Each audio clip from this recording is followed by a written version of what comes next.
And it is Dave Lawrence. A big aloha to you. Thank you so much for joining us. Today, very special. Get a guest in town who is performing tonight here on Oahu, tomorrow on Maui. Tower of Power's Emilio Castillo.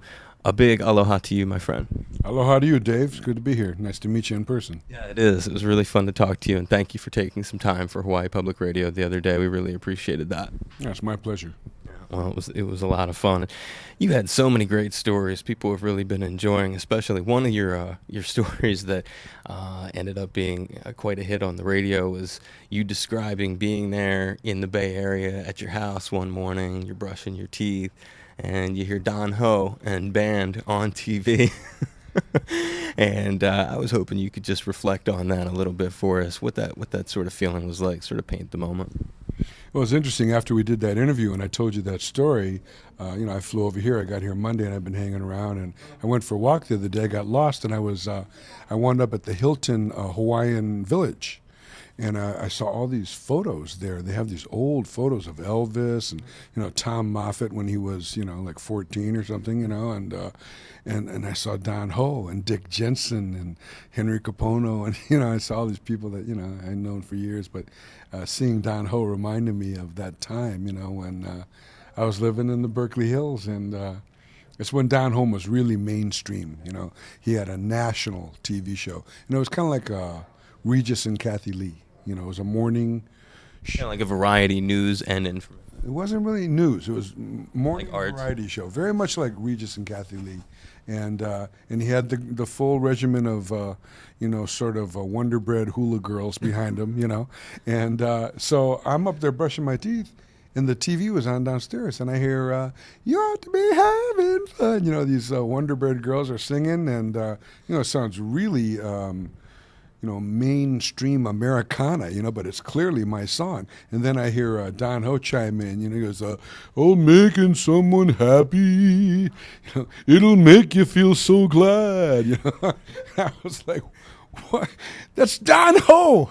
Don Ho is doing You Ought to Be Having Fun. I couldn't believe it, And so I was really flattered, because I've always had an affinity for Hawaii. I've had a lot of friends here over the years, and so to see that big a Hawaiian star doing my song on national TV, I was jazzed. Yeah, and it was really, like you point out, a couple things about that are great. One is it is a national TV exposure for you, having another celebrity, take one of your songs and expose it to everyone. But the other thing that it shows, which is kind of cool, and more for island folks, would be it demonstrates how popular you guys must have been in the islands too, right? That he would think to play that and have that be part of the show. Had you ever gotten to interact with him? No, I never even met him. But you're right. You're absolutely right. We over the years, we've had a modicum of success, but not really a lot of people covering our songs. But in Hawaii, we were so popular and so big in the 70s and that tune in particular did very well here. I guess to him it was like a national hit.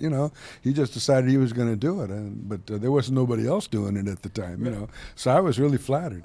And that shows that it must have been a really big hit here because he was taking it and sort of showing it off as a piece of Hawaii almost. Well, You Ought to Be Having Fun. I mean, that's just that was right up the Hawaiian alley, man. People here, I knew they were going to dig it in the islands. It's just the kind of chords, the kind of beat, the kind of vibe, everything about it was spelled Hawaii, And that's the thing about your interview. I talk to a lot of cats who come through town, but not everybody has that kind of sense of what makes the local guy tick, if you will, the way you kind of just rattled it off. How long after first playing here did you start to have an impression for how things worked?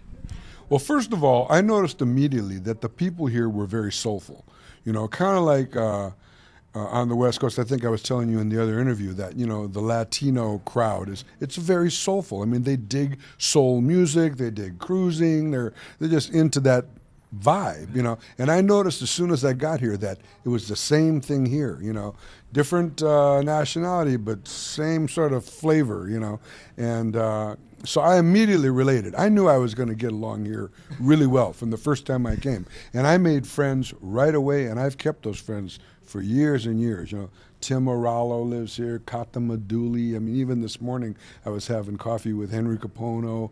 You know, I've known a lot of people over the years here, you know, and they're just my kind of people. They're very down home. They're very blue collar. You know, it's not a lot of Showtime baby. It's not a lot of airs, you know. It's just really regular folks, you know, and I just always related. I used to come over here even when I wasn't playing. I would just come over and spend a week, 2 weeks.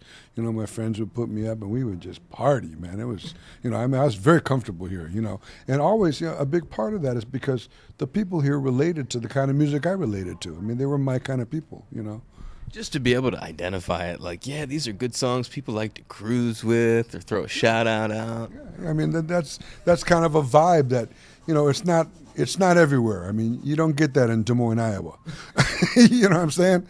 I mean, I'm sure they got, you know, that element there, but I'm talking about as far as like a whole population of people that are like that. I mean, that's how it is here. You know, people here, they dig rhythm, they dig melody, they dig soul, they dig emotion, they dig energy. So it just works for Tower of Power.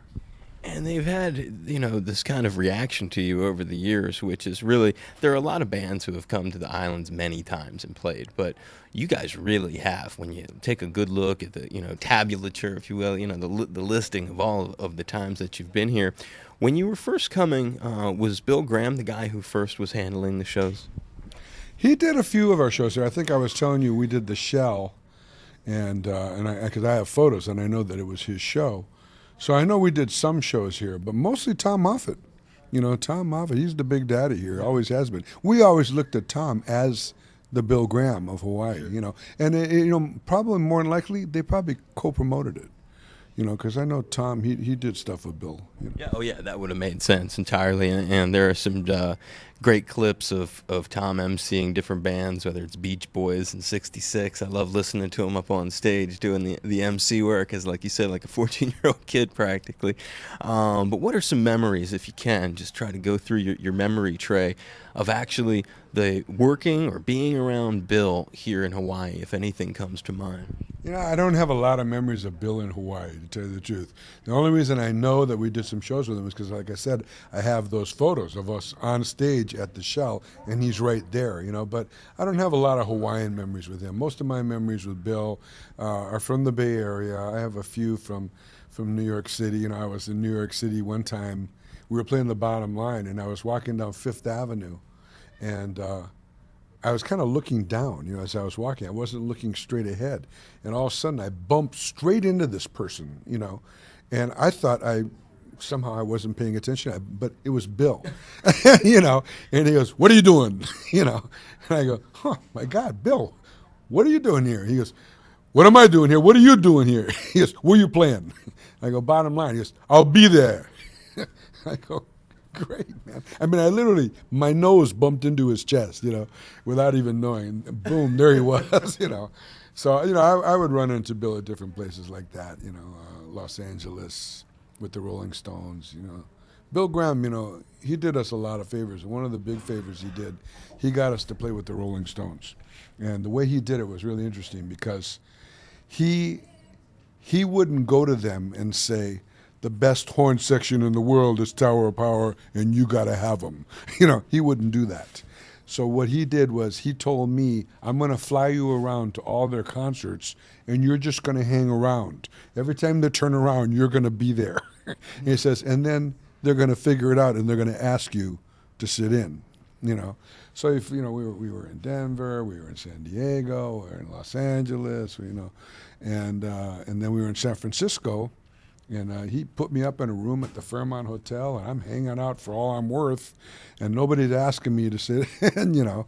And so finally, he goes to Keith Richard, and he says, you know, "What do I got to do?" You know, he goes, "These are my boys, Tower of Power." He goes, "I've been having them everywhere you go. Don't you notice? They're everywhere you go." He goes, "I want them to sit in." Haven't you seen that guy? Yeah, you know, he goes, "You know, they're the greatest horn section in the world," you know. And then so Mick Jagger tells them, "Okay, yeah, tomorrow." So they're playing at Candlestick Park, and you know, meanwhile I've been hanging out incessantly and getting no sleep. And this is back in the days when everybody was crazy, so you can imagine what was going on. And you know, I'm just pretty much burnt to a crisp. So I decide Well, first of all, they said it's going to happen.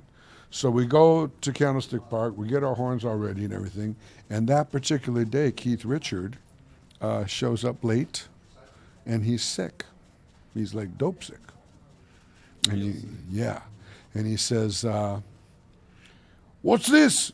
He sees all the horns. What's this? And Mick goes, oh, Tower of Power. They're going to sit in. And he goes, not today. And before we know it, boom, we're canceled. And Doc, my partner, was devastated. And I split. Doc was devastated. I was pissed off. I went back. I was staying at my father-in-law's house, and by this point, I'm so trash. I just fell asleep, and I slept all through the night and most of the next day. And I remember my father-in-law coming in and saying, "Aren't you going to Candlestick?" And I was like, screw those guys, man. I've been hanging out enough, and then they canceled us yesterday. It ain't going to happen, He said, you better go, So I got a cab, and I went over. And it turns out during the evening, a bunch of people made it clear to Keith Richard, hey, you really devastated the Doc. And Keith Richard really dug Doc a lot. He thought he was a really cool guy, So he kind of felt bad. So he goes, oh, I'm sorry, I didn't know. I wasn't feeling well. We'll do it tomorrow, And so the thing was on. But here I am. I'm not going, right? So at the last minute, I get a cab, and like I said, I show up. And when I show up, Bill Graham is outside in the parking lot. He's all, where is he? Where is he? And I get out of the cab. He goes, get in there. They're rehearsing now. And I'm like, who? He goes, they're in the trailer rehearsing right now. They're doing Satisfaction. So I go into the trailer, and Keith Richards looks at me and he says, we're doing Satisfaction, the Otis Redding version. Do you know it? I played this tune a million times, I go, yeah, I think I know it, So, next thing we know is we're on the stage because Satisfaction is going to be the encore, and we're going to be like the cherry on the sundae. They're going to bring Tower Power horns out in the Bay Area, mind you, and we're going to play the encore with the Rolling Stones. And so they do their set, and they had this beautiful stage, and they had this scrim. And, when they're done with the set, they all go behind the scrim, and this big curtain came down, and, and they got our mics all ready and a riser, and we're ready to go. Bill Graham's right there. And I look over, and Keith Richard is passed out on the drum riser, and they can't revive him. And they're over there, and I see Bill Graham is on top of him. He's beating him on the chest. Boom, boom, he's hitting him in the chest. Boom, and he's not coming around, And I'm looking at this guy, and I'm thinking, unbelievable. After all this, now he's going to die on me, And the next thing I know, this kind of straight-looking dude comes up with this black bag, and The doctor. the doctor, yeah. And he goes up, and he shoots him up or something, man. And Keith Richards, from laying down, passed out, looking like he's dead, leaps into the air. And he goes, let's rock! And the curtain goes up, man, and dun, dun, dun, dun, dun, and then we come in. Ba, ba, ba, da, da, ba, la, la, la, da. We're playing the Otis Redding horn parts to Satisfaction. And you could see, San Francisco, the Bay Area, it's a very soulful place. They know Otis Redding and stuff, So we're playing those parts, and, it's like they're hearing Satisfaction, but they're looking, and they see the horns, and they hear the parts. And, man, you could just see the whole place was just going nuts, So we're playing the tune, and then we get to the ride out, and Mick Jagger is really getting off, man. I mean, he's really getting off. So he's vamping, like, forever, And Mick Gillette, he takes that part up an octave. He's like, up an octave. And usually, the lead trumpet player will do that at the very end of a ride out, the last two licks, But he took it up, and Mick Jagger got off even more. So he vamped longer. And I'm thinking, there's no way Mick Gillette's going to be able to play these high notes over and over and over and over, But, man, he's turning blue and purple and every kind of color there is, but he's making all those, And we're over and over. And the more he's playing it high and nailing it, the more Mick Jagger wants to do it over and over. And we're vamping and vamping and vamping. And finally, he jumps in the air and we hit the last chord. And he goes, "Top our horns!" And I'm telling you, man, when he said Tower Power Horns, Candlestick Park, he could have levitated, you know. I mean, the whole crowd was like, ah, you know. And the next thing I know, I feel these arms around my neck. Bill Graham had jumped on my back. And he was going, "You're the greatest! You're the greatest! That's the greatest horn section ever!" You know? I mean, it was just unbelievable, you know. What a conclusion for Bill, too, after sending you on your little tour. Yeah. He's trying to get me to hang out and be asked, you know. But it ended up working, and so I have to just be able to summarize the way you talk about it. That has to be one of your all-time most exciting moments on stage. Absolutely. I mean, the adrenaline was unbelievable. I mean, literally unbelievable, you know. Just playing with them was so exciting. But then, you know, at the end when we hit the chord and they go, you know, and Bill's on my back, I was just like, God, does it get any better than this? It just doesn't. You paint it so well, dude. I mean, people can be right there. And the thing about, I guess, Bill and concerts that a lot of people usually have interesting stories on. You're a goldmine of Bill's stories, but just out of curiosity, he was always known for, and perhaps it's something you admired in him, for creating these unusual combinations of bills where he would have a variety. I know that one, it's that poster. I have the poster. It's Sha Na Na, Elvin Bishop, and you guys. And then on the other half of the poster, it's like Sabbath, James Gang, and somebody else. If you can just think, are there any odd bills that stick out in your mind, odd combinations, the incongruence that just made it? Well, I think I told you about the one where we opened for Jimi Hendrix at the Berkeley Community Theater.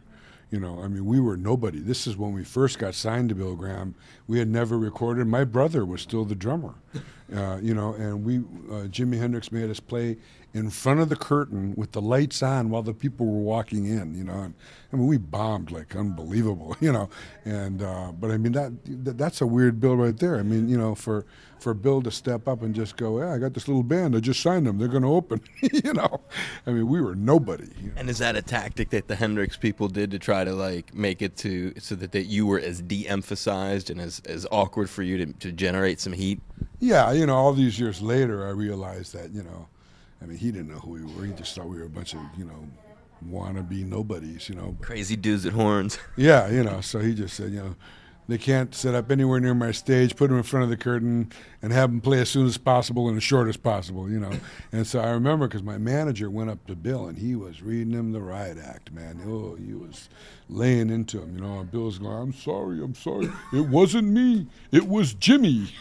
You know, and so he goes, I'll make it up to him. Tell the boys I'll make it up to him, you know, and he did, you know. Shortly after that, he got us another opening spot for, I forget who it was, but, you know, he definitely, he was a man of his word, you know. And he was a guy that you ended up having a relationship with because there's a brilliant story that you have. You guys auditioned there, basically, and auditioning for Bill. Tell us a little bit about that, because I know one thing that was special about it is your mom, I believe, took you to it. Yeah, I mean, we were little kids. I mean, I was, when I auditioned for him, I was 16 years old, and I might have been 15, actually. Not quite 16, I think, yeah, because it was summertime. I think I was not quite 16. And we were, you know, we were nobody, and we didn't even know how to play. But, you know, my mom somehow got us an audition there at the original Fillmore, right on the, you know, not even on the stage, on the floor during the day. You know, it was about 3 o'clock in the daytime, you know, and we auditioned, you know, and God bless him. I mean, he sat there and listened to it. You know, we were horrible, you know. And it wasn't a soul band then. We were just a little rock and roll band. What did it sound like? What did he hear that day? Well, you know, we were doing stuff like, we always kind of liked soulful type music. Like, you know, if we were going to play British music, we would play like the Animals or Spencer Davis or, you know, the Alan Price set, you know, stuff like that, you know. But, I mean, we weren't saying nothing, you know. And he just looked at us and he looked at my mom. He goes, I think you should take your boys back to the garage for about a year and have them rehearse and then they can come back a year from now, you know. So he was gracious, you know. But you know, you were talking about the weird kind of bills. I remember the first time we played Fillmore East in New York City, and the bill was Santana was the headliner, and second bill was Rahsaan Roland Kirk, and we were the opener, you know. And I remember it was really odd because we did the whole weekend, and Rahsaan Roland Kirk, he had this wife. First of all, he had this, I think he was a percussionist named Joe Texiera, and that guy kept on running around with an axe backstage, a little short handle axe, and he was just like, he'd walk up to you and then he'd go, and he'd hit the axe into the wall or into the pillar, you know. You know, everybody was just deathly afraid of this guy. He looked like he was going to snap and kill 30 people at any second, you know. And then to top it off, Roland Kirk's wife was backstage, and she was just like totally, you know, with these racist, you know, like, who are these white so-and-so? Get these whiteies out of here, you know. I mean, the vibe was so intense, man, you know. And Rahsaan, you know, when he was playing, that was during the time when, you know, he played the nose stretch, you know, and I mean, his set was out there, man, you know. And of course, Carlos loved it, you know. But we would go on stage, and these people were like, you know, the New Yorkers. I mean, that's the toughest crowd, you know, especially when you're nobody, you know. And we, you know, our album wasn't even out. I mean, you know, it was out, but it wasn't in New York. It was only in the Bay Area, you know. I mean, it was nowhere. Nobody knew who we were, you know. And the New Yorkers were going, you know, where's Santana? We want Santana, you know. Where's Santana? Hey, we want Santana, you know. And we're up there, you know, we're playing all the songs from East Bay Grease, you know. Social Lubrication and The Price and The Skunk, the Goose, and the Fly, and they're hating it. They're hating it, you know. But then on the third night, when we got to the end of our set, Carlos Santana's keyboard player, Richard Kermode, who was excellent, and his drummer, Undugu Chancellor, who was also excellent, came and sat in with us on the last song, Knock Yourself Out. So we had Undugu on drums, along with David Garibaldi, and we had Richard Kermode playing Rhodes, and he was an incredible, really great player, you know. And the next thing we know, Carlos walks out, you know, because we're killing it, you know, and so now Carlos wants to get in it, and so it turns into this big, long jam, you know, and then, you know, all of a sudden the New Yorkers are like, you guys are great, Tower Power, you know? Winning them over in one night. Yeah, well, Carlos was winning them over for us, you know, but, you know, Carlos was kind of a big proponent in just publicizing our band. He loved the band, you know, and he knew, he took us on tour. And we were nobody. We weren't selling tickets for him. You know, I mean, but of course, he didn't need nobody to sell tickets back then. He was as hot as a pistol, you know. But he knew that if we were opening, he was going to have to play his best, you know. And he did genuinely really dig you guys a whole lot. Oh, yeah. He's a big fan. Matter of fact, he met, they're not together no more, but he met his wife at one of our gigs. Deborah? Yeah. Not a surprise. You've been very generous with your time, and I'll wrap it up with you with just one final question. It sort of relates to the stuff we've been talking about. You've been privileged over the years to do sessions with people that you admire, do live jams with people you admire. Is there a person, an artist, a band that you have yet to work with that is an inspiration, perhaps a hero that you would like to do a project with? Yeah, I'd very much like to work with Sting. I met Sting years ago in the mid-'80s backstage at an Eric Clapton concert at the Forum. Robert Cray introduced me to him. And as soon as he introduced me, he looks at me and he goes, Tower Power. He goes, I used to have a Tower Power clone band. He says, we played Only So Much Oil in the Ground. Great tune. And he says, and don't change horses. You know, I was stunned, man. You know, but I've always thought that he was really soulful, very musical, and I like his personality. Seems like a genuine guy, you know. And of all the people we play with, for some reason we've never worked with him. So I would love to do that. Wow, that's a nice aspiration. I'd actually like to do that, not just with the horns though. I'd like to do like our band. Like to me, what would be really optimum, especially considering, you know, the Gulf oil spill and all this going on. It's just to redo Only So Much Oil with our band playing it and Sting being the featured artist. I think that would be awesome. And he has that British thing he'll bring to it. Yeah, can you work on that, Dave? I will begin working on that as the show progresses. I'll be on my phone. That would be great. That would be great.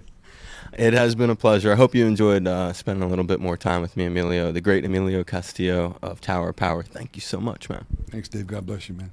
Right back at you.